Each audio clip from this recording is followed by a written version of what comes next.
السلام عليكم، ازيكم عاملين ايه؟ يا رب تكونوا بألف خير. حبيت النهارده ان انا اقول لكم على ان انا اللي موجود عندي في المنطقه اللي انا فيها نوعين من العلف البادي. اللي قلت لكم عليه قبل كده الايمان الذهبي، في العلف الايمان العادي اللي هو حبيباته صغيره ده، وبتبقى اغلبها ان هي بتبقى مهريه والكتاكيت ما بتاكلهاش. والنوع التاني علف الفريد اللي قدامنا ده هو علف الايمان الذهبي، لونه اصفر زي ما احنا شايفين كده، والحبايه بتاعته طويله شويه. وطبعا ده بيبقى كويس جدا للكتاكيت، بيشبعهم، مش مهري.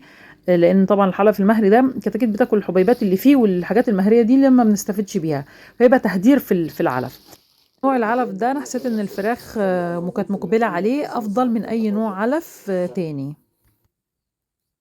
وده برضو كويس حبيبات، الى ان الايمان الذهبي افضل منه، او زي ما احنا شايفين كده هو يشبه العلف الايمان العادي في الحبيبات بتاعته.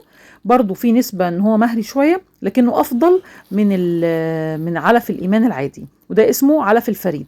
فدول النوعين اللي انا استعملتهم، ولقيتهم ان هم تمام كويسين جدا مع الكتاكيت، والتسمين بتاعهم كويس، والدنيا تمام فيهم. حبيت ان انا اوريكم الفرق بين الاثنين. دي الحبايه بتاعته طويله شويه، والتاني صغير لكنه مش مهري. فدول افضل نوعين علف موجودين في المنطقه اللي انا موجوده فيها. فيا رب يكون فيديو النهارده عجبكم. ما تنسوش لايك وسبسكرايب. دمتم بالف خير.